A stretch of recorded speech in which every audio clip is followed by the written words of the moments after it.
페어북 제90권 인센디어리스. 안녕하세요, 라일라입니다. 안녕하세요, 정한세입니다.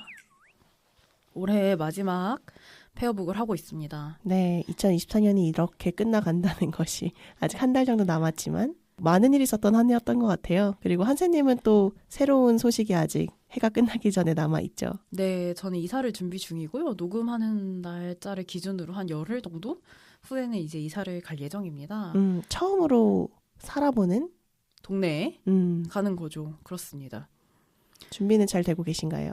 예, 이제 사실 이 이사의 가장 큰 문제는 전세 보증금이 제대로 돌아오느냐 아니냐에 있기 때문에 은행과의 어떤 협의가 필요한. 아니, 은행보다 이제 다음 세입자가 아하. 지금의 집주인에게 돈을 줘야 하는데, 제가 이게 가까운 곳으로 이사를 가면 돈이 좀 늦게 들어와도 뭐 기다릴 수 있는데, 사실 제가 굉장히 먼 거리로 이사를 하기 때문에 오전 내에 사실 잔금 처리가 끝나야 저도 이제 오후에 그 지역에 가서 동사무소 가서 전입신고하고 뭐 이런 정상적인 재반 과정을 거칠 수 있는데 그게 되지 않을까 무척 걱정입니다. 저는 약간 이사 준비 잘 되고 계신가요?에는 뭐 짐을 어떻게 쌌다, 뭐 어떻게 할 예정이다라는 생각을 했는데 굉장히 저는 정신병자이기 때문에 짐을 거의 다 쌌습니다, 이미. 현실적인 얘기 하시네요. 근데 사실 그렇죠. 이사할 때 제일 중요한 게 이 보증금과 대출금 등등이 잘 왔다 갔다 하느냐가 사실 너무 중요해서 네. 당일까지 잘 해결되시기를 바라겠습니다. 네, 그리고 저의 이삿짐은 사실상 책이 거의 과반이고, 맞아. 제 짐은 없는 편이기 때문에 솔직히 제 이삿짐 센터 측에 제가 얘기해서 박스를 좀 미리 갖다 줬으면 좋겠다. 내가 책을 내가 싸고 싶다. 사실 저는 모든 짐을 다 제가 싸고 싶거든요. 근데 그게 현실적으로 지금 가능한 상황이 아니어가지고 반포장 이사를 택했는데, 그 이삿짐 센터 분이 이제 박스 갖다 주러 오시고 집안 살림을 보면서 이제 이런 건 안 싸셔도 되고 저희가 하겠다. 이런 것만 위주로 싸셔라. 그러면서 이제 부엌 찬장을 보고 너무 깜짝 놀라셨던. 그릇이 너무 없고. 맞아. 그릇이 부엌 없는 살림이라고 편이에요. 할 만한 게 사실상 거의 없기 때문에. 거의 다 책이죠. 네, 거의 다 선생님은. 책이어서 책과 책장. 그냥 그릇 찬장 같은 게 사실 싸기 제일 힘든 거라. 유리는 다 한 번씩 신문지로 싸서 싸셔야 되니까, 포장을 해야 되니까. 네, 근데 제 부엌 살림은 사실 박스 하나에 다 들어가는 정도고 어허. 책이 한 거의 10몇 박스 되네요. 무사히 책이 가야 될 텐데. 예, 지금 굉장히 중요한 책도 있고 그래가지고 절판되거나 이런 책도 있고, 그 이사하면서 어쨌든 되게 많이 버렸어요, 또 이 와중에. 그리고 그 이사하면서 제가 옛날 일기를 사실 지금까지 늘 갖고 있고 이사할 때마다 그걸 한 번씩 읽었는데, 제가 드디어 고등학생 때 일기를 견디지 발견하셨어요? 못하고 견디지 못하고. 지금까지는 그걸 읽으면서 잘 견뎌왔다, 잘 네네. 갖고 있었다. 근데 이제 고등학생 때 일기를 견디지 못하겠는 거예요. 버리셨어요? 파쇄했어요. 버린 정도가 아니에요. 와. 파쇄했어요. 추억이야, 추억. 모두가 다 나한테 그렇게 말을 하는데 어. 나도 다른 부분은 괜찮았어. 근데 연애할 때 부분이 있는데 못 견디겠는 거예요. 그러니까 이게 과거에 제가 어떻게 생각했는지 제가 아직도 기억나거든요. 과거에 제가 뭐라고 생각했냐면, 미래에 내가 이걸 읽을 때 이 사람이 누군지 모를 수 있다. 그러니까 아주 자세히 써야 한다. 그래서 뭐 그렇게 얘기하잖아. 뭐 한참 지나서 보면은 이 뭐 이때 왜 이렇게까지 격려를 했을까, 뭐 누구랑 했는지도 그게 아니고 너무 다 생각이 나는 거예요. 그래서 누구와 어떻게 왜 너무 자세하게 내가 써놨고, 그래서 이제 이건 아니다. 아카이빙의 의미가 있는데. 내가 나중에 대통령이 됐을 때 이것은 아주 큰 발목을 잡을 것이다. 하지만 기억하는 목격자들이 있을 거예요, 어차피. 아니, 다 조용히 해.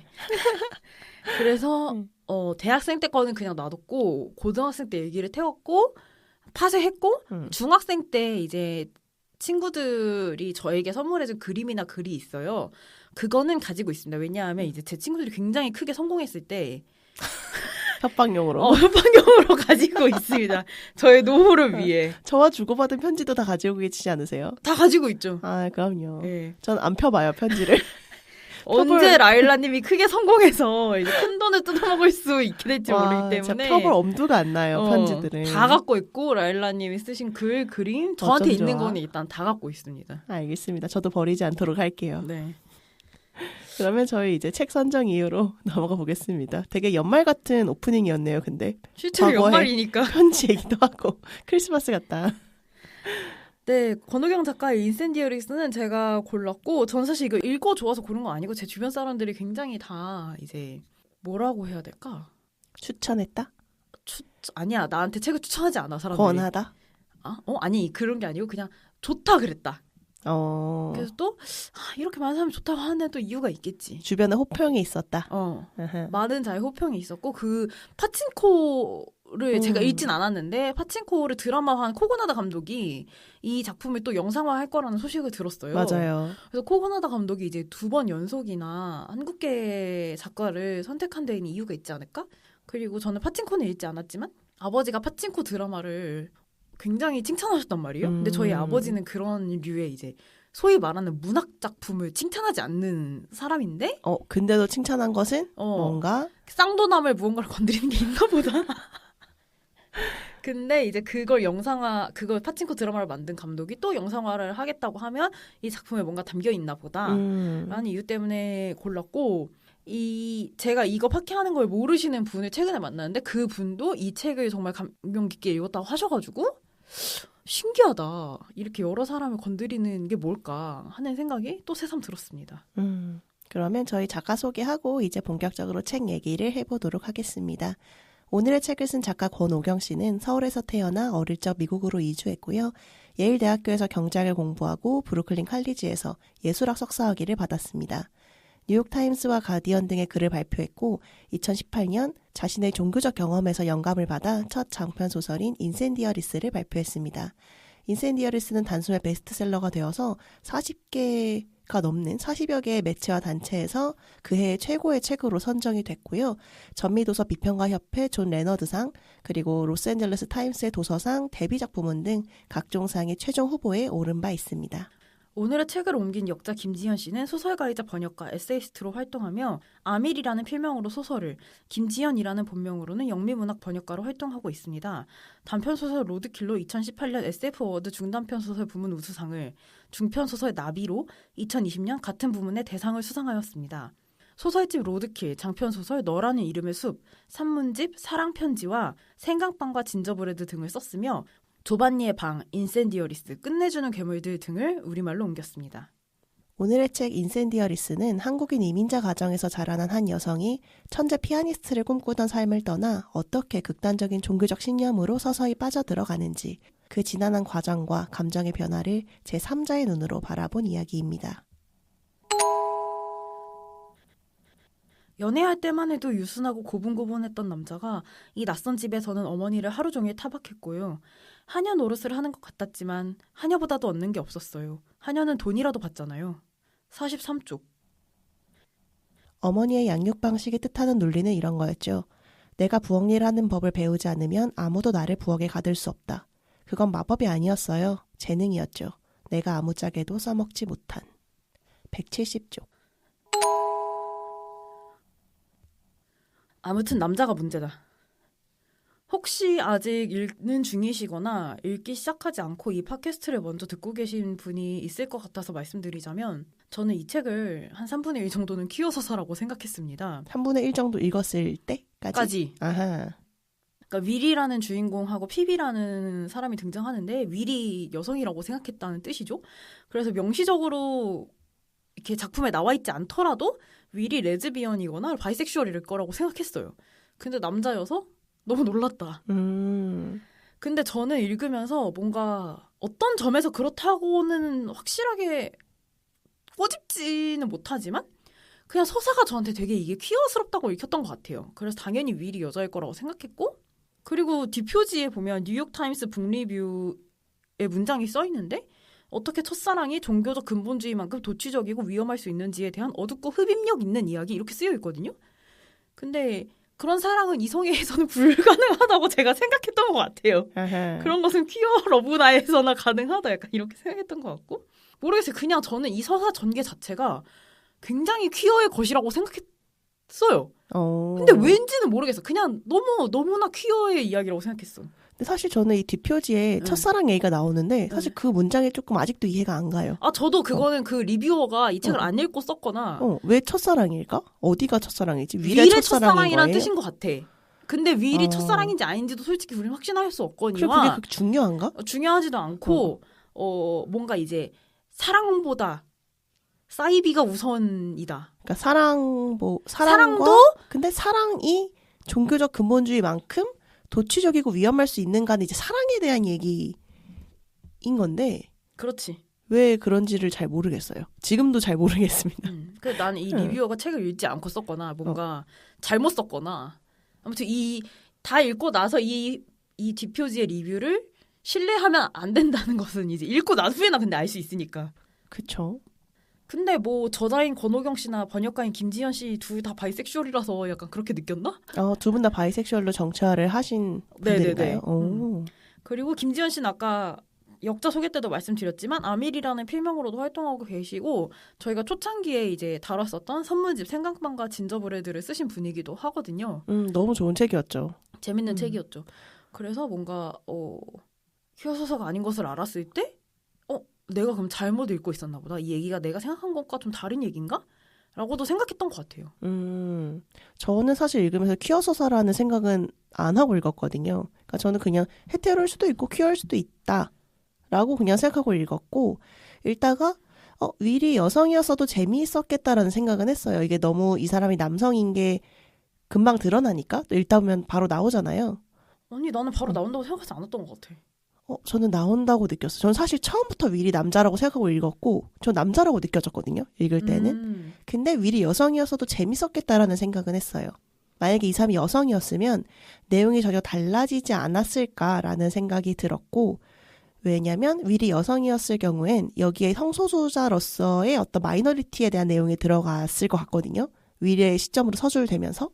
근데 제가 보기에 여기서 윌은 1인칭 시점으로 쓰이고 있으니까 되게 윌의 심리나 이런 게 많이 표현되는데 그걸 잘 보면 사실 윌 자체가 그렇게 긍정적이지 않아요. 되게 부정적인 캐릭터로 그려지고 있고 윌이 보여주는 어떤 되게 여성 혐오적인 모습들 그리고 윌이 연인에게 가하는 되게 잘못된 태도들 스스로는 되게 합리화하고 있게 묘사되어 있지만 얘 지금 되게 합리화하고 있구나. 얘 사실은 되게 여자친구한테 잘못하고 있다라는 부분이 느껴지는 거예요. 비판적인 시각이 느껴지더라고요. 이 1인칭 시점에 대해서.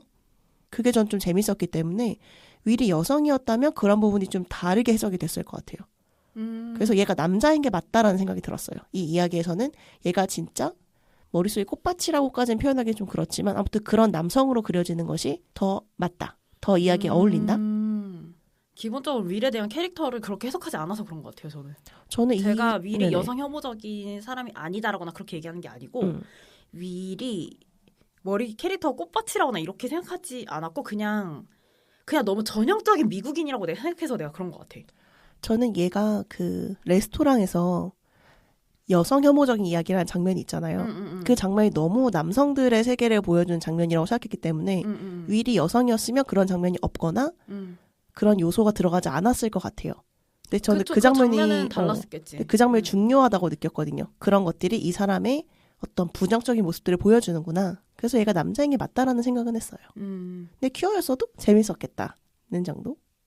그리고 저는 일단 글이 너무 취향이 아니어서 정말 나는 취향도 마이너인가? 이런 생각을 계속하면서 읽었고 너무 저는 산만하다고 생각했어요.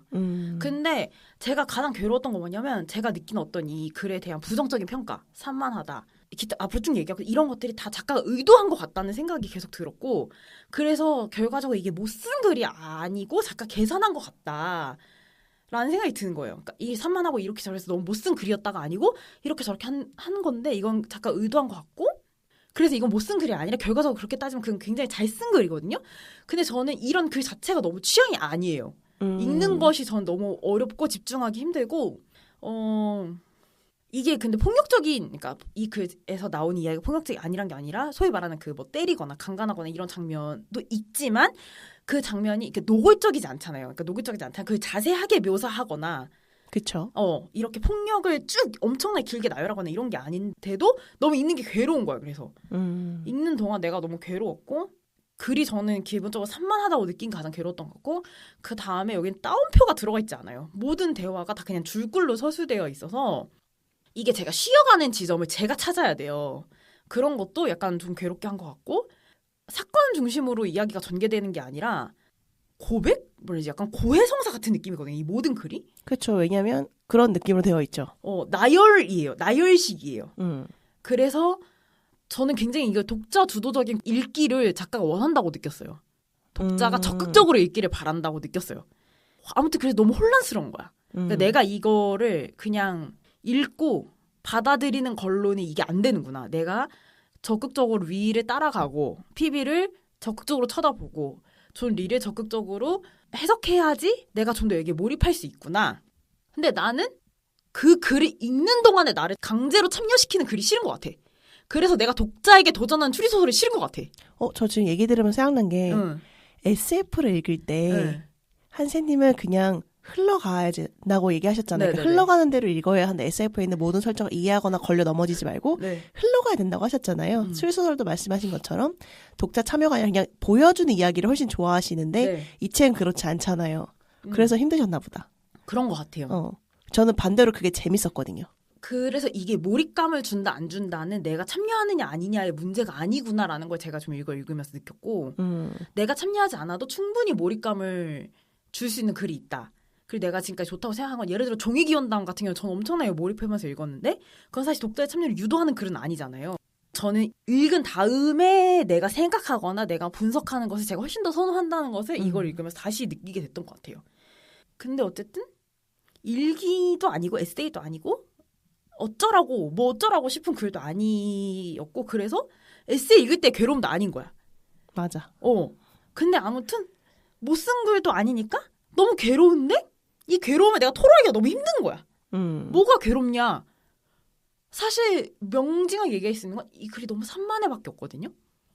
근데 이 글이 정말로 산만한가? 생각해보면 사실 또 그런 것도 아니에요. 시간 순서대로 잘 가고 있어요. 무슨 사건이 일어난지 나한테 충분히 알려주고 있고 이 등장인물들의 특징 나한테 잘 알려주고 있어. 부족한 게 없어. 그치만 너무 산만하고 내가 너무 괴롭게 해.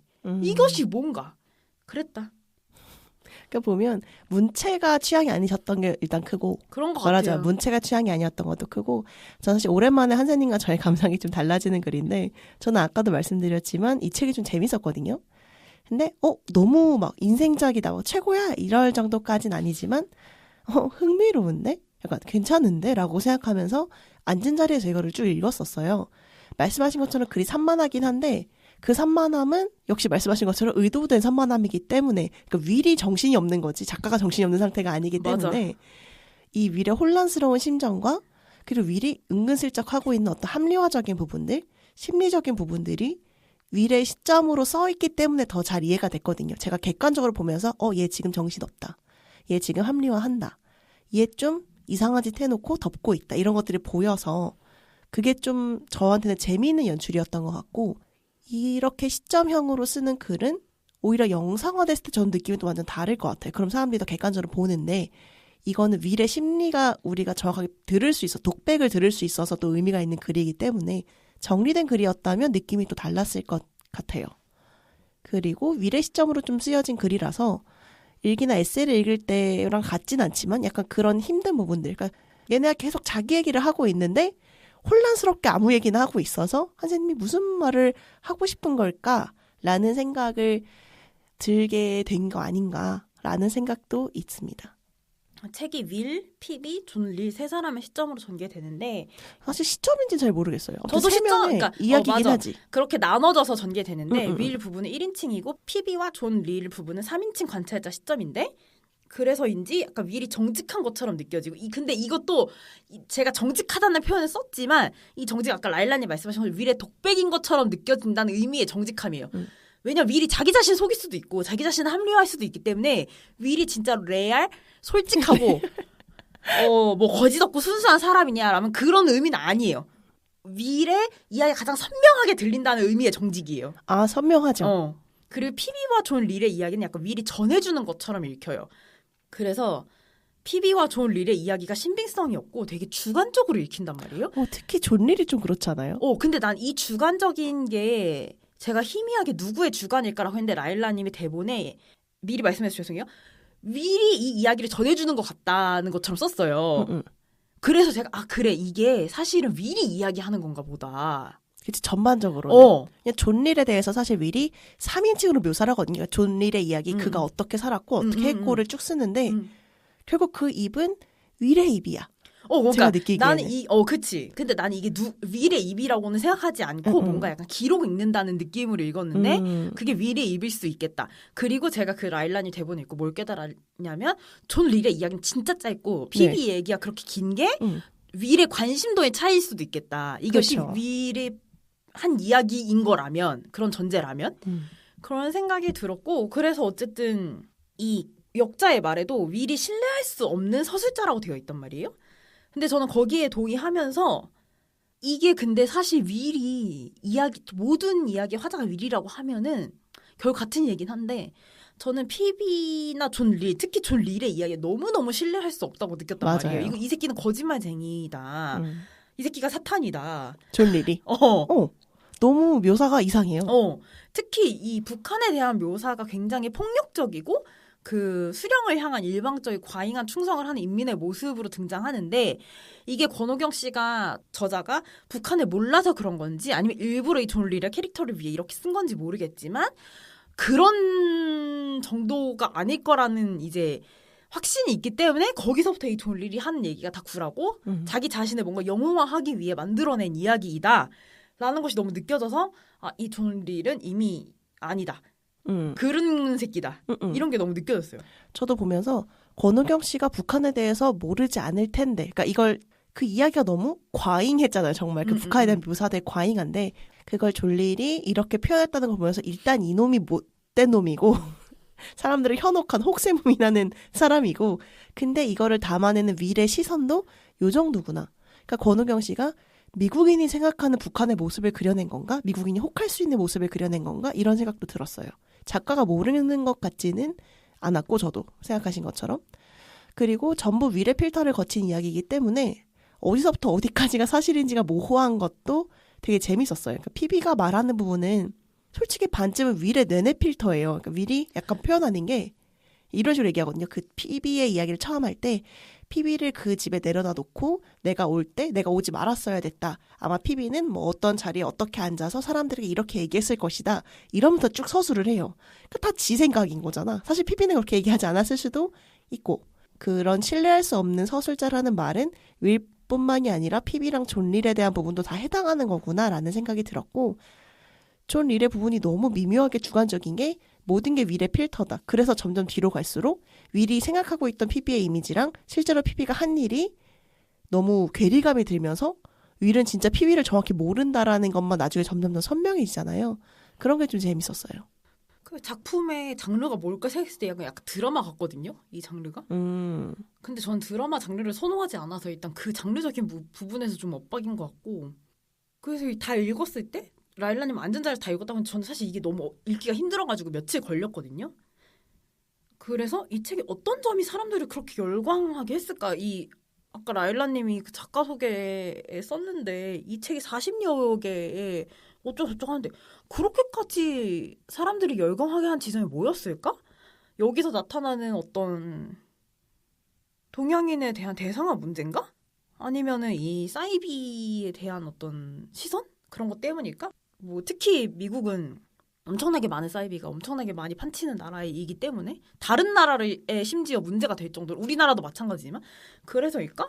그런 생각을 했고, 그래서 왜 그렇게 열광적인지는 솔직히 와닿는 게 별로 없었고, 저는 그래서 읽고 나서 내가 그럼 어떤 부분에 주목해서 이 책을 읽을 수 있을까라고 했을 때는 결국 피비나 권오경 작가가 결국 한국계 미국인이라는 점을 통해서 이 책을 읽으면 내가 좀 쉽게 이해할 수 있을 것 같다. 그런 생각을 했던 것 같아요.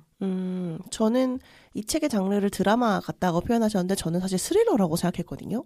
그래서 쭉 읽을 수 있었던 것 같아요. 이게 스릴러 심리 드라마 같다는 생각을 했고, 아예 좀 느낌이 다르긴 하지만 인비저블 맨이라는 공포 영화가 있어요. 그 영화가 되게 스릴러적으로 스토커 남자친구에 대한 내용인데 그 사람 쫓기는 내용인데 저는 약간 그 드라마 그 영화가 생각났거든요. 이걸 보면서 스토커의 관계는 아니지만 뭔가 그 심리적인 부분들이, 그래서 피비랑 윌 사이의 관계가 로맨스처럼 보이지만 이건 윌의 시점인 거고 사실은 로맨스가 아니라 되게 복잡한 관계가 얽혀 있는 것 같다고 느꼈어요.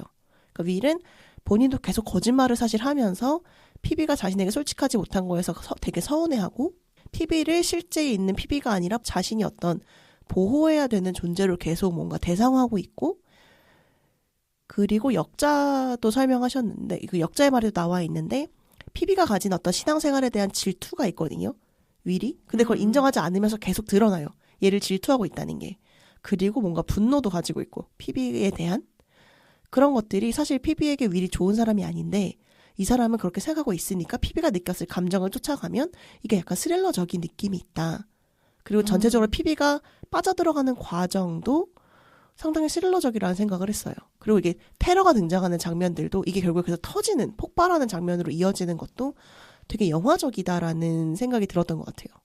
그래서 이 장르가 저는 스릴러에 가까웠고 드라마라는 점은 오히려 잘 못 느꼈어요. 그러니까 피비가 트라우마를 가지고 있고 그것이 가족 간의 이야기에서 이제 연장되어 있는 건 알겠는데 그것 아니요. 저 그런 의미 드라마가 아니고 그냥 이건 희극도 비극도 아니고 그냥 그러니까 사람의 일상을 다룬 이야기다라고 생각했던 것 같아요. 저는 일상적이라는 생각은 잘 못했어요. 되게 재미있는 소재라고 생각했어요. 그래서 아니 소재가 재미없다 이런 게 아니고 어떤 점이 일일 드라마 같았어요?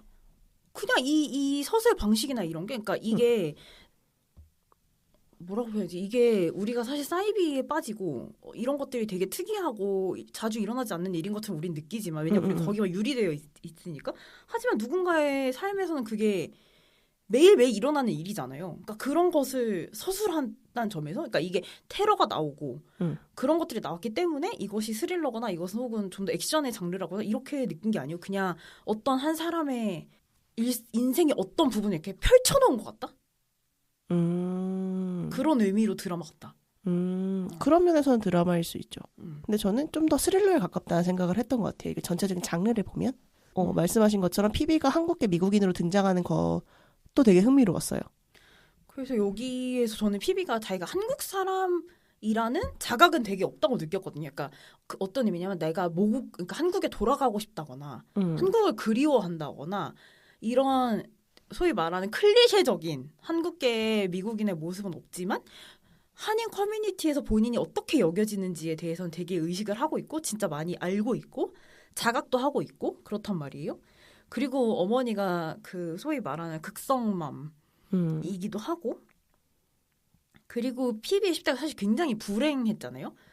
사실 여기 등장하는 인물이 피비도 윌도 진짜 어떻게 보면 어리단 말이야. 아직 각 대학생이 된 사람들이라서 피비의 인생 굴곡을 생각했을 때 피비는 엄청나게 힘든 유년 시절을 보낸 거예요. 어쨌든 어머니가 학대당하는 것도 봤고 가정폭력을 당하는 것도 봤고 그다음에 미국으로 이주했고 근데 그 미국까지 아버지가 쫓아왔고 근데 그 미국에서의 결혼 생활 부모님의 결혼 생활조차 행복하지 않았고 어머니가 또 떠났고 그리고 어머니의 그 라일라님이 앞에 얘기했던 한 줄 읽기 때 읽어주셨던 그 정도의 지극정성인 교육 과일조차 스스로 까먹지 못하게 하는 그런 폭력적인 교육을 이제 어머니로부터 받았고 근데 그것을 벗어나고 싶어 했고 그 과정에서 이제 또 비극이 있었고 그렇게 불행한 10대를 보내고 대학에 입학해서 피비가 어떤 생활을 하는지 보면 사실은 피비는 되게 소위 말하는 제멋대로인 저는 여기 방탕하고 규칙 없는 생활이라고 썼는데 그렇긴 하죠. 그게 전 약간 반동처럼 그러니까 그 전에는 굉장히 피아니스트가 되기 위해 엄청나게 억압적이고 짜여진 하루하루를 살아왔다면 그것이 사라지고 난 후에는 자기를 잡아줄 게 없는 거죠. 그러니까 그 반동으로 완전히 아무것도 없는 생활을 하면서 동시에 한인 커뮤니티에서 자기가 어떻게 보일지를 신경 쓰는 거지. 그런 식의 어떤 괴리.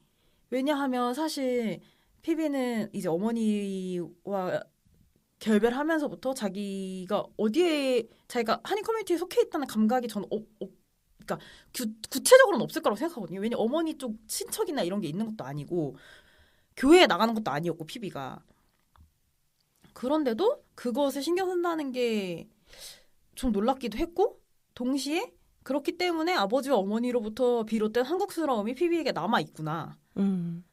그게 자기 안에 어떤 족적처럼 남아있구나라는 생각이 들었어요. 그러니까 피비의 어머니의 삶은 피비의 아버지 때문에 완전히 망가졌는데 이 어머니는 자신의 꿈이 뭐였는지 모르겠지만 어쨌든 자신의 딸을 통해서 어쨌든 대리만족하려는 모습을 계속 보이잖아요.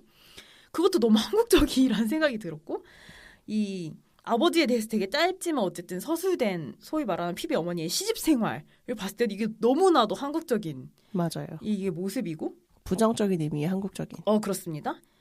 그래서 피비는 아버지와는 절연하고 어머니를 죽임으로써 실제로 피비가 어머니를 죽였는지 안 죽였는지 저는 거기선 중요하지 않다고 생각하고 본인이 근데 그렇게 생각하잖아요. 그래서 피비 안에 한국인이라는 그 뿌리 자체는 끊어진 거죠. 왜냐면 보통 그 뿌리는 자기 부모 조상으로부터 비롯된다고 생각하는데 이제 그것을 본인이 끊어버린 거죠. 혹은 끊김 당했거나 그리고 어떤 한인 커뮤니티에 속해 있지 못하고 그 다음에 이제 이 대학에서 줄리안이라는 친구와 이제 친하게 지냈는데 한동안 줄리안은 게이고 한국계였어요. 근데 저는 그것도 언제 부정당했다고 느꼈냐면 줄리안의 친구가 이제 피비에게 성범죄를 저질렀는데 피비가 그거 줄리안에게 말하지 못했어요. 그러니까 저는 그런 의미로 소위 말하는 한국이라는 것들이 피비에게 어떤 안식처가 되어주지 못하는구나. 그래서 피비는 자기가 한국인이라고 느끼지 못하겠다라고 제가 되게 많이 생각했죠.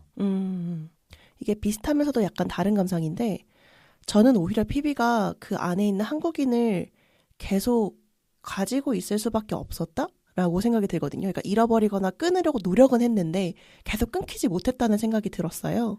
그러면서 이제 경계선의 모습이 되는 거죠. 얘는 미국인으로 살고자 하는데 사실은.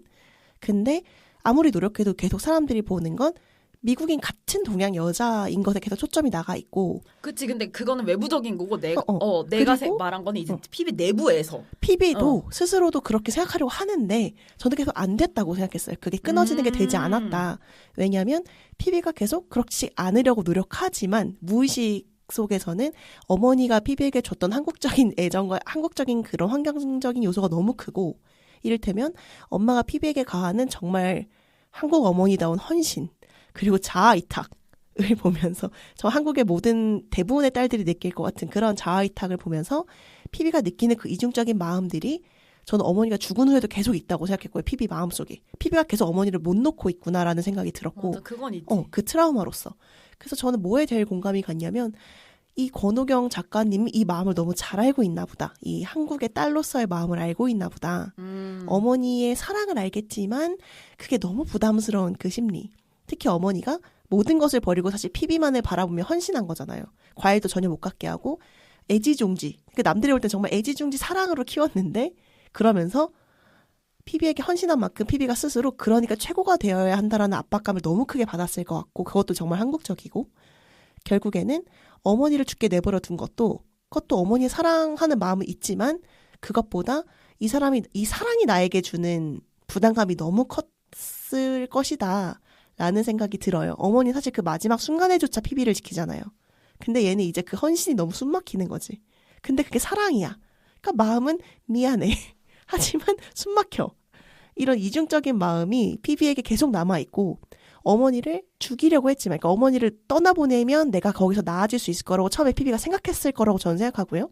그리고 어머니가 죽은 다음에 피비가 정말 저는 그런 방종한 생활이 되게 자학적이라고 느껴졌거든요. 피비가 정말로 원해서 했다라기보다 어머니가 이렇게 아끼고 한치의 티끌도 허용하지 않았던 나를 이제 내 마음대로 해보겠다. 그래서 나를 존중하지 않는 사람들을 만나고 왜냐면 어머니 나를 너무나 아꼈으니까. 그리고 내가 한번 내 마음대로 살아보겠다. 나에게 폭력적인 일을 해도 되는 사람들을 만나서 나를 괴롭혀 보겠다라는 완전 어머니의 의도와 반대되는 행동들을 해봤는데도 아무런 나아짐이 없었던 것 같다고 저는 생각하고 그래서 그걸로도 결국 트라우마가 해소되지 않은 거고 그리고 그러면 사실 심리상담을 받으러 가는 것이 미국일 텐데 한국인들의 의지박약이라고 생각하는 마음이 아직도 피비 안에 있어서 결국엔 피비가 계속 이 한국인으로서의 정체성을 놓지 못하고 어머니가 계속 피비 안에 살아있어서 점점 수렁에 빠져갔다는 생각이 들어요. 그런 의미에서 저는 피비가 계속 미국인이라고 살고 싶어하고 본인은 그렇게 자기 마음대로 살았다고 생각하겠지만 사실은 전혀 아무것도 피비 마음대로 한 게 없었다는 생각이 드는 거예요. 어머니가 죽은 후에도. 그래서 종교로 갔다고 생각해요. 그게 이제 자기 의지로 한 정말로 자신의 마음에서 우러나서 하고 있는 행동이라고 또 생각했기 때문에 종교에 빠졌을까? 라는 해석. 근데 뭐 저희가 지금 계속 얘기하는데 피비가 정말로 피비 어머니를 죽였는지 안 죽였는지 몰라요. 그게 사고사였는지 정말 그게 살인이었는지는 되게 모호하게 해석이 되고 어쨌든 그리고 이제 피비가 이렇게 방탕하게 생활하다가 윌을 만나는데 저는 아까 말씀드린 대로 윌은 저는 되게 전형적인 미국인이라고 생각을 했어요. 맞아요. 특히 이 표준적인 남성의 모습 끝까지 읽으면 결국 남성인 거 알게 되는데 어쨌든 전 3분의 2 정도까지는 여성이라고 생각했습니다. 윌이 저는 오랜 시간 신실한 기독교인이었다라는 점에서 너무나도 미국인이다. 그러니까 저는 특히 서양인에게서 받는 종교는 절대적이고 자기가 성을 바꿔도 종교는 바꿀 수 없다고 이야기하는 그런 태도들이 있거든요. 제가 사실 그 전작인 저희 허주원 작가님 책 읽을 때도 거기 하나님께 감사드린다는 말이 있었어요. 책에. 제가 그걸 보면서 이거는 너무나도 미국인의 그러니까 마인드다. 캐나다인이시지만 어쨌든 마인드, 서양인의 마인드다. 동양인의 마인드는 아니다라고 제가 생각했거든요. 그런데 어느 순간 교회에 가지 않게 됐어요. 신앙을 잃었고 그런데도 저는 여전히 이 사람이 신앙을 갈망한다고 느꼈거든요. 그 라일란이 말씀하신 그 피비를 질투하는 모습 중에 저는 그 이유도 있다고 생각해요. 자기는 잃었다고 생각한 것을 맞아. 피비가 가졌기 때문에 왜 쟤는 되고 나는 안 되지 하는 마음이 전 분명히 있다고 생각하고 근데 어쨌든 그건 약간 윌의 이질적인 특징이고 그냥 그 평범한 백인이라고 생각했던 거는 이제 그렇게 종교 기반이고 부모와 적당히 갈등하고 적당히 사랑하고 적당히 좋은 점수를 따려고 하고 윌이 돈이 없어서 돈을 벌려고 하는 동시에 계속 공부를 하잖아요. 자기 학점 관리를 하고 적당히 여자를 좋아하고 적당히 소심하고 적당히 자기중심적이고 그냥 저는 정말 그냥 정상 백인의 표본이다. 제가 이렇게 생각했던 것 같아요. 그래서 저는 피비가 윌과 연애하게 된 게 약간 그 한국인으로서의 자기 자신이 아니라 이 백인 커뮤니티에 속하기 위한 혹은 속하고 싶은 혹은 속할 수밖에 없게 된 어떤 그런 상황의 비유인가라고 저는 생각했고 근데 이제 윌은 그런 자기의 일상에 피비를 들이는데 한계가 있는 거죠. 왜냐하면 자기 중심적인 사람이기 때문에 자기는 돈도 벌어야 되고 일도 해야 되고 학점 관리도 해야 되고 그래서 해외에서 인턴도 해야 되고 근데 그러면 피비는 사실 어떻게 보면 시간이 나만 아는 앤데 그 피비에게 24시간이 있다면 윌은 피비에게 줄 수 있는 시간이 예를 들어 3시간밖에 없는 거죠. 그럼 피비가 21시간 동안 무엇을 하느냐. 근데 그게 종교였다. 이를테면 그때 그 피비가 자기 서술하는 내용 중에 뭐가 있었냐면 그 제자에 들어가고 나서 규칙적인 생활을 한다는 얘기가 있어요. 운동도 하고. 그런 것이 사실은 피비가 그 전에 그 라일란이 말씀하신 것처럼 어떤 어머니로부터 이제 억압적인 생활을 하다가 그것에 대해 반항하는 식으로 자기를 놨다가 그거 다시 이제 돌아가는 거잖아요. 그게 피비가 어떤 뭐라 그러지? 옛날에 그때를 그리워한다는 표현은 적절하지 않을 수 있지만 향수를 일으킨다고 해야 되나? 사실 그것이 더 익숙한 거죠. 그렇죠. 맞아. 그래서 피비는 가뜩이나 굉장히 불안한 10대를 보냈고 건강한 어른이 사실 되지 못한 채로 아무도 그 걔를 건강하게 키우지 않았으니까 맞아. 성인이 되어서 대학에 들어갔는데 미국은 특히 이제 성인이 되고 대학에 들어가면 다 자유다. 너가 선택이고 너가 책임져야 된다. 이렇게 되는 사회인데 누가 그러면 근데 피비가 자기 자신 책임질 수 있냐? 그런 사람이 아니고 그럼 누군가가 어느 정도는 얘의 책임을 대신 져줘야 되는데 윌이 그러지 못했고 존 릴은 자기가 그렇게 해줄 수 있을 거라는 식으로 얘기했기 때문에 저는 결국 이제 이 피비가 윌로 대표되는 미국에도 속하지 못하고 이도 저도 아닌 존 릴에게 가는 것이 되게 필연적이다라고 제가 느꼈던 것 같아요. 그리고 저는 이 피비가 어머니를 계속 놓지 못하고 이게 어머니 혹은 한국이겠죠. 어머니가 한국이고 얘한테는 다 마찬가지인데 그걸 놓지 못하고 살아가는 것이 근데 정말로 이 중간에 자기를 놔버리는 게 방황이잖아요. 그러니까 얘가 정말 그것이 자신이 정말 원해서 자신이 원하는 방향대로 살아간 게 아니라 엄마가 이렇게 아꼈던 나를 한번 망쳐보겠다라는 마음이 있었다고 계속 생각이 들거든요. 그래서 그 선크림에 관련한 묘사 부분이 있어요. 엄마가 옛날에는 선크림 안 바르면 절대 밖에도 못 나가게 했는데 이제 그것이 다 없어졌다? 이제 그 본인을 되게 콘돔도 없는 남성과 모르는 남성과 성관계한 다음 날에 병원에 갔나? 이러면서 피비가 그 생각을 해요. 그럼 그 말투에서 이 친구가 결국에는 그 과거를 그리워하는구나. 계속 저기로 돌아오고 싶은 마음이 있겠다. 근데 그걸 제시한 게 종교고 나중에 계속 윌은 피비와 존 릴의 관계가 성적일 것이라고 계속 의심하거든요. 그것도 너무 찌질한 거고 사실 걔가 너무 이 피비의 과거 때문에 계속 다른 남성에게 갈 거라는 그런 생각을 하고 있는 것 같은데 저는 존리에 대한 감정은 아버지에게 가까웠을 것 같다는 생각이 들어요.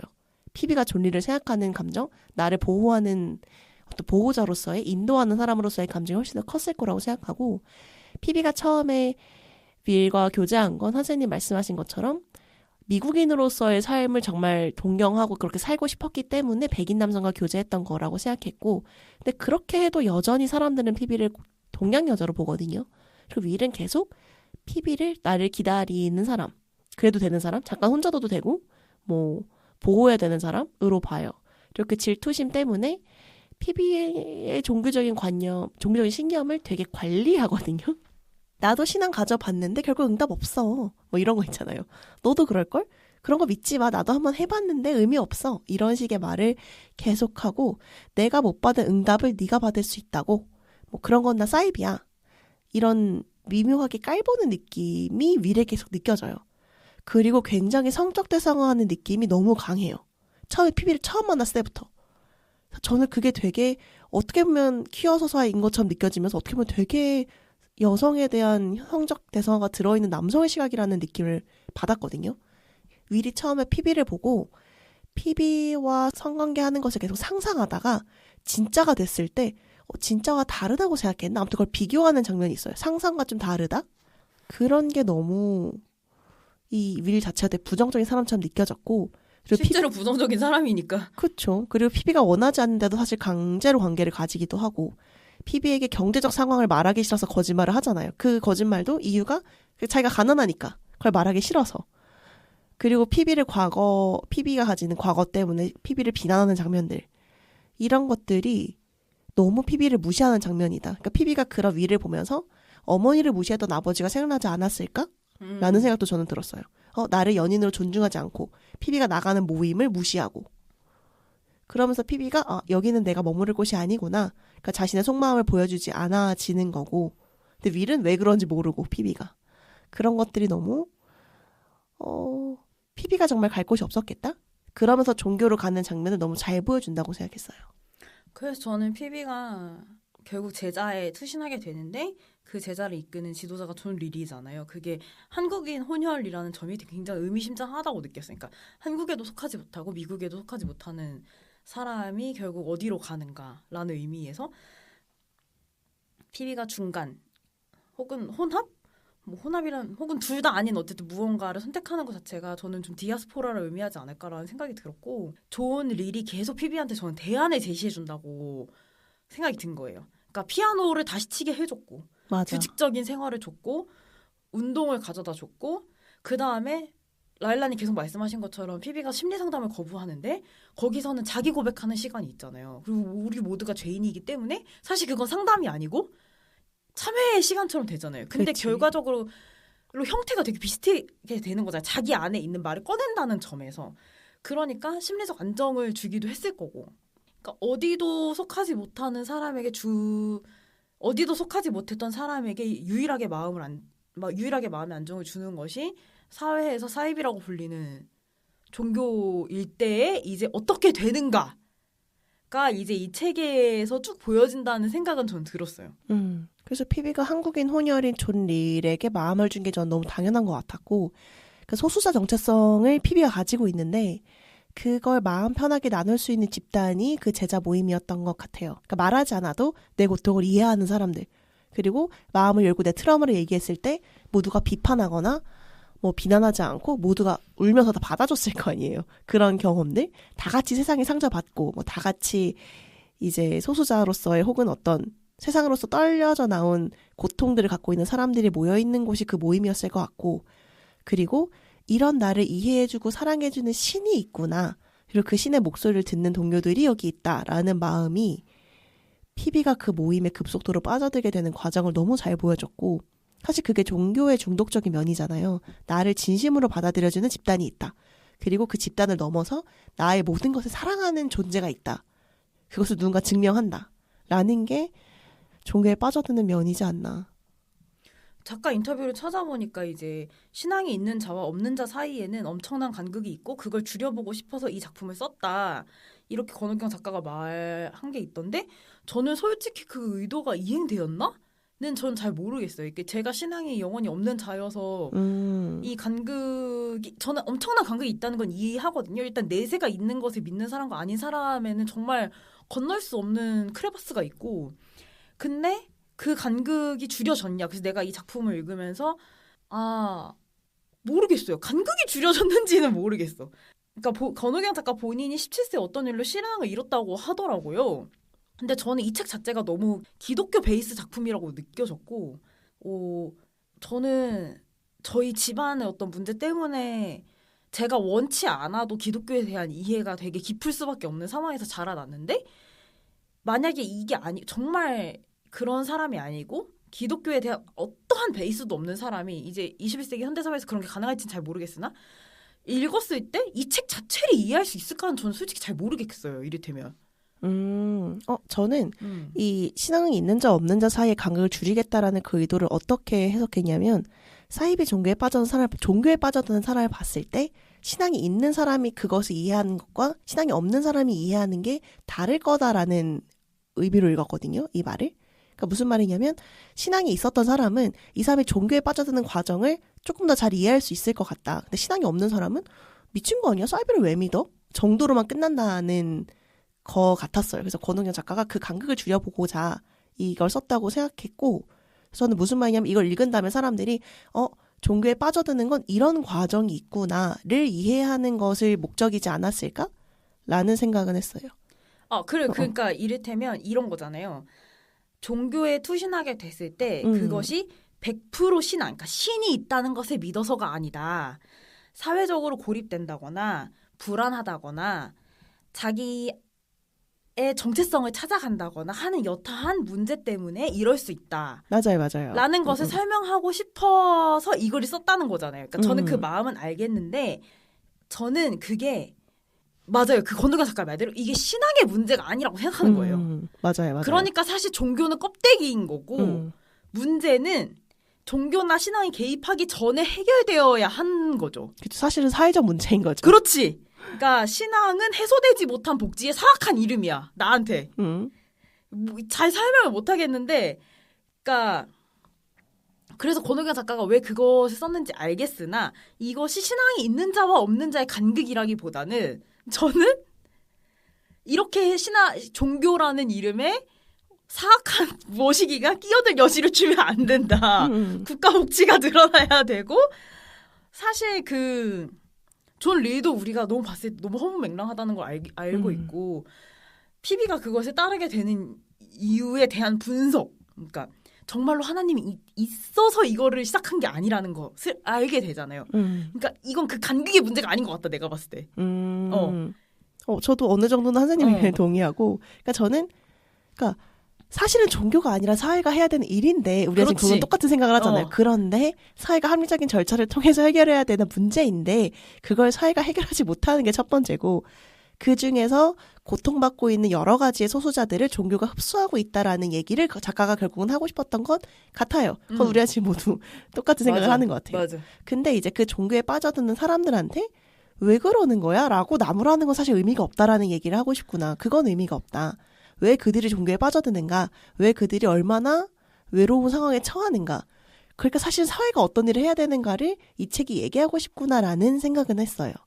그래요. 그런 것 같아요. 그렇죠. 그리고 이 책이 좋았던 건 그런 주제를 다루면서 주인공을 한국계 미국인인 여성으로 삼았다는 게 저는 좀 좋았고 그러면서 서술자는 백인 남성으로 써서 백인 남성이 바라보는 동양 여성에 대한 여성 혐오 그러면서 사실은 졸리를 그렇게 미워한 건 그 사람이 동양 남성이라는 것도 있을 것 같거든요.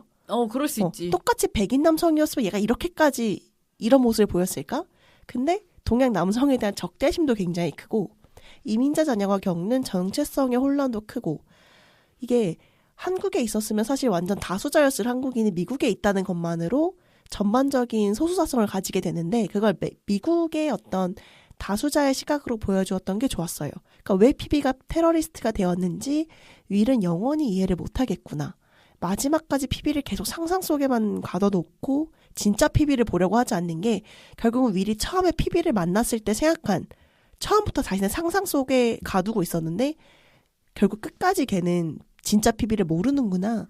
이런 것들이 너무 블랙 코미디 같이 느껴졌고 그래서 이게 종교 얘기를 하면서 동시에 어떤 상상 속의 여성에 대한 여성 혐오를 계속 보여주는 이야기구나. 그러니까 이게 되게 여러 가지의 이야기를 담고 있거든요. 그러면서 그게 전반적으로 잘 어우러져 있어서 저는 좋은 책이라고 느꼈던 것 같아요. 그리고 이제 이 책의 가장 큰 화두가 낙태라고 표현되는 임신 중절 문제인데 그 피비가 투신한 존 릴의 사이비 종교인 제자도 이제 산부인과를 폭파시키는 그런 테러를 저지르고 그러는데 아무래도 최근 미국 대통령 선거가 끝났고 트럼프가 당선됐다는 소식을 접한 상태에서 이 책을 읽었던지라 미국의 임신 중절과 성소수자 인권 문제가 계속 신경이 쓰이더라고요. 실제로 광신도나 사이비가 아니더라도 극단주의자들이 폭력적인 행동을 할 수 있다는 걸 알고 있고 실제로 그런 행동을 하고 그다음에 트럼프 당선 이후로 자살한 성소수자들이 굉장히 많고 그다음에 제가 알고 있기로 그 임신 중절 약이 엄청나게 많이 팔렸다고 하더라고요. 1200% 이상 판매율이 보인다고 하던 것 같아요. 그러니까 그런 것이 정말 현실적인 위협과 폭력으로 다가오는 거죠, 미국인들한테. 그래서 이 책이 그런 의미로도 시기적절이라는 단어가 어떤지 모르겠는데 어쨌든 굉장히 현실을 읽는 사람에게 많이 와닿았을 것 같다라는 생각도 했어요. 사실 저는 피비가 사실 누구보다도 낙태의 필요성을, 임신 중절의 필요성을 느끼는 사람이었을 것 같거든요. 그냥 본인이 원하지 않는 임신을 할 가능성이 너무 높은 삶을 살아온 사람이었으니까. 그리고 저는 사실 위리의 시선으로 보이니까 보이지 않는 거지 피비가 경험했을 수도 있겠다는 생각이 들었어요. 맞아요. 읽으면서. 임신 중절을 경험했을 수도 있겠다. 근데 그것과 완전히 반대되는 길로 가버리는 것도 결국 본인의 트라우마를 건전하게 극복하지 못하고 내가 더 익숙한 보수적이고 압박적인 순종의 형태로 그것을 극복하려고 하게 되는구나. 그러니까 그토록 부모의 딸로부터 벗어나 내가 되려고 했었지만 결국엔 가장 착하고 가장 순종적인 신의 딸이 되어버린 거잖아요. 그래서 작가가 존 릴과 피비와 밀 중에 누구도 긍정적으로 그리지 않는 느낌을 받았고 작가님이 이민자로서 그리고 성소수자로서 그리고 신앙을 가졌던 사람으로서 본인이 느꼈던 경험을 이렇게 조각내서 각 캐릭터들에게 투영을 했는데 그러면서도 그 캐릭터 조형을 되게 잘 했다는 느낌이 들었어요. 그러니까 자기 얘기를 하는 작가는 보통 캐릭터에게 자기 연민을 느끼기 쉽다고 저는 생각하거든요. 근데 이걸 읽을 때는 그런 느낌이 전혀 없이 약간 냉정하게 보인다는 생각이 들어서 그런 이야기나 아니면 캐릭터가 좀 깔끔하다는 생각이 들었고 그리고 한세님 말씀처럼 지금 트럼프가 대통령이 결국 당선되는 등 암살단 또 꾸려야 돼. 암살을 할 사람이 너무 많지 않아요? 너무 많아. 그래서 전 세계적으로 사실 소수자에 대한 혐오적인 분위기가 걱정되는 일들이 너무 많거든요. 자기가 신의 뜻을 따른다는 어떤 과한 믿음 그리고 잘못된 방향으로 굳건한 신념 같은 게 실제로 살고 있는 소수자들을 위협하는 경우가 너무 많은데 그런 게 아마 이 책의 이야기가 가상의 이야기로 느껴지지 않도록 하는 이유인 것 같기도 해요. 말씀하신 것처럼 어떤 백래시적인 일들이 계속 일어나고 있지만 그럼에도 불구하고 옳은 길로 가는 세계가 좀 되었으면 합니다. 네, 저희 올해의 마지막 페어북 인센디어리스 이렇게 마치도록 하겠습니다. 2주 저희가 미리 말씀드릴 게 있어요. 저희가 2주 후에 이제 원래대로 따지자면 페어북을 하고 그다음에 본책 만책 2편을 하고 소수정독을 하고 끝나는데 저희가 퍼스트 콘택트 마지막 작품만 남기 때문에 한 주가 비어요. 그래서 화양 영화를 진행하기로 했고 네, 그래서 이번 주에는 페어북 다음 주에는 본책 만책 마지막 편 아니다 우리는 인류가로 찾아뵙고요. 그리고 그 다음 주 2주 뒤에는 화양 영화를 하는데 이번엔 저희가 영화가 아니라 새로운 걸 준비했습니다. 네, TVN에서 최근까지 이제 진행했던 예능 프로인 무쇠소녀단이라는 여성 연예인 4명이 철인 3종 경기에 도전하는 그런 종영이 됐어요. 그리고 감사하게도. 맞아요. 딱 아마 저희가 방송 나갈 때쯤은 종영하고도 조금 시간이 지난 한 1, 2주 정도 지났을 때인데 티빙 혹시 가지고 계신 분들은 멤버십 가지고 계신 분들은 거기서 제방 볼 수 있고 아마 TVN의 수많은 그 TVN 스토리나 이런 서브 방송국에서 제방을 많이 한다고 제가 알고 있거든요. 그러니까 2주 남았고 10화짜리이기 때문에 이제 평일에 하루에 한 편씩 보시면 저희 방송에 딱 맞춰서 보실 수 있다. 네, 그리고 사실 되게 재밌거든요. 그래서 이 프로그램을 아마 같이 봐주시면 2주 뒤에 저희가 하는 화양 영화 이야기를 좀 더 깊이 있게 같이 즐겨주실 수 있을 것 같습니다. 네, 그러면 올해 마지막 페어북 이걸로 마치도록 마치도록 하겠습니다. 저희 팟빵과 아이튠즈 팟캐스트에 좋아요와 구독 많이 눌러주시고 알림 설정 해주시고요. 유튜브도 구독과 좋아요, 알림 설정 많이 눌러주세요. 그리고 트위터와 인스타그램에도 팔로우와 리트윗, 리그램 그리고 혹시 의견 있으시다면 DM 주시길 부탁드립니다. 네, 그러면 저희 오늘 방송은 이쯤에서 마무리하도록 하겠습니다. 너무 기쁜 정한세? 그리고 라일라였습니다. 프로페셔널 페미니스트가 되는 그날까지 페페였습니다.